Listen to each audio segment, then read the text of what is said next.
What's up, Dan-Dans? My name is Ian. You are watching 616 Entertainment. Today's video is all about my most anticipated games of 2019. I figure you guys are probably pretty excited about this video, seeing as though you voted for it to win a subscriber poll. You guys know the deal. Every time we hit a subscriber milestone, I put up a poll and you guys get to choose which bonus video you want to see the most. So far, I think you guys have chosen wisely. You've picked some pretty cool videos and videos that I was happy to make, and I hope we get to keep this train rolling. Before we get into it though, don't forget to check out the History of WCW Video Games Part 1, 8-bit debut, 16-bit push. Let's get into this video right now. Right off the bat, I want to talk about a Nintendo Switch exclusive in Animal Crossing. We don't know what the subtitle is going to be just yet, but I'd imagine we're going to find out very, very soon. I have zero attachment to this series, but my girlfriend fucking loves it. She's so tired of waiting for Animal Crossing Switch to be announced that she recently dusted off her 3DS and jumped back into her save from 5 years ago.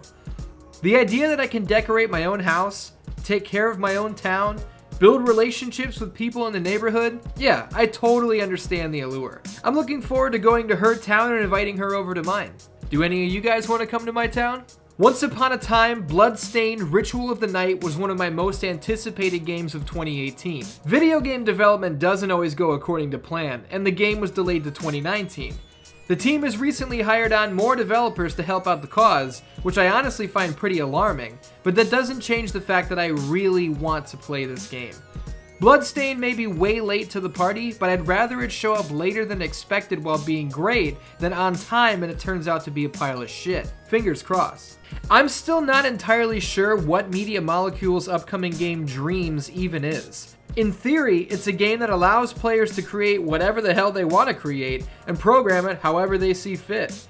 But how many of the players are going to be able to understand how to use the tools effectively? Time will tell on that front, and I'm looking forward to seeing what comes of this extremely ballsy concept from a team that hasn't really released anything of note in years. I'm not including Dreams on my list because I'm dropping $60 on it day one and jumping into the creation suite. I'm including it because I'm really curious as to how it's all going to shake out for Media Molecule. This could be make or break, and for their sake, I hope it does well. 2018 gave us the extremely fun, modernized blast from the past in Pokemon Let's Go Eevee and Let's Go Pikachu. But the premise of a brand new installment in the series built from the ground up for Nintendo Switch is too exciting to not include. We don't know what the hell Pokemon Switch is going to look like, but I'm wishing with all of my Dan might that we get something that looks and feels like a major upgrade. Graphically, gameplay-wise, the whole deal. I want to see what the team can really do with the Switch hardware, and I will be disappointed if the series doesn't take a sizable step forward. Sony Ben's Days Gone has been a long, long time coming, and goodness me am I excited to sink my teeth into it. Traversing the beautiful wooded environment on a loud-ass motorcycle with a shotgun by my side, ready to blast any of the freakers that get in my way is a pitch I cannot say no to. Sony Ben hasn't released a game in over 7 years, and this is another studio in a tough spot. But I've got high hopes for this one. April cannot come soon enough. Did somebody say April? You all knew Mortal Kombat 11 was going to be on this list, and why wouldn't it? The roster is shaping up nicely. We've got returning favorites like Sub-Zero, Scorpion, Raiden, Cabal, and more.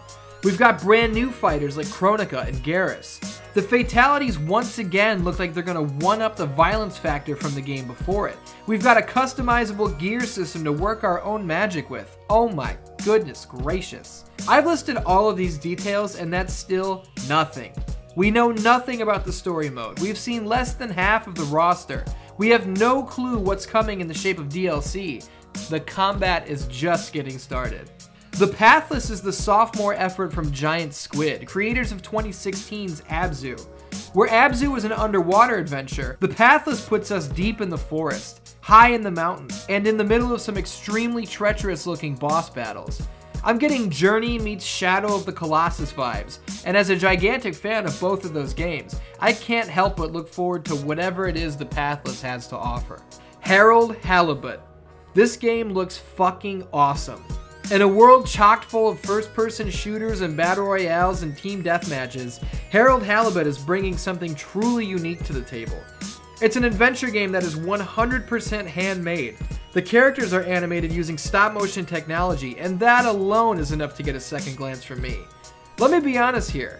When I started writing this script, I didn't just go based on what I already knew. I did some research. I discovered Harold Halibut while I was digging deep into the internet, and I'm so glad I did. I can't wait to learn more about Harold Halibut and his underwater world. The Outer Worlds is an RPG coming to us from Obsidian Entertainment, the developers behind the beloved Fallout New Vegas. After the complete travesty that was Fallout 76, there literally could not be a better time for Obsidian to bring this project to light. The tone is super light, bursting at the seams with jokes and jabs that somehow fit perfectly in the colorful sci-fi world. The creature designs are awesome, the weapons look like they're pulled straight from New Vegas, and with the developers telling us not to expect 100-hour playthroughs, but rather 15 to 40 hours with a huge focus on replayability, I'm all about it. I can't wait for the Outer Worlds, Dan-Dans. I am so happy that Sekiro Shadows Die Twice is right around the corner. From Software has been blowing me away for years now between Demon Souls, the Dark Souls trilogy, and Bloodborne, and this next evolution of their vision is shaping up to be something fucking awesome. Take the Bloodborne gameplay, speed the combat up 5 or 6 times, add a grappling hook and high jump to the traversal side of things, drop us in a beautiful reimagined Japanese setting, and sprinkle a dash of Tenchu on the whole thing, and you've got an incredible looking game. Just one more possible golden star for early 2019. If you haven't heard of this last game, here's the quick pitch. Biomutant is an open-world action RPG centered around a group of animals whose lives are at stake now that some sort of disaster has caused the Tree of Life to be poisoned.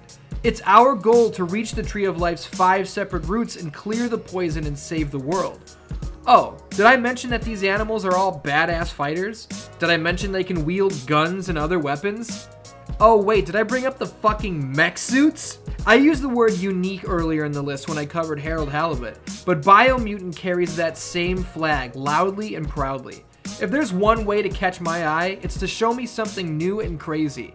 I've got extremely high hopes for this one. God damn, 2019 is looking good.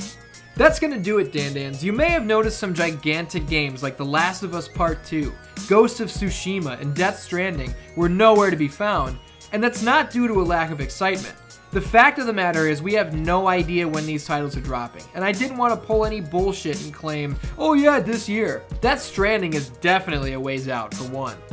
That's it, Dan-Dans. Those are my most anticipated games of 2019. I'm sure there's a few on there you've never heard of. I'm sure there's a few on there that you're totally not surprised showed up. What I'm looking forward to is checking through the comments and finding out what you guys are looking forward to this year, because I will be reading, as always. I love you, and I will see you next time.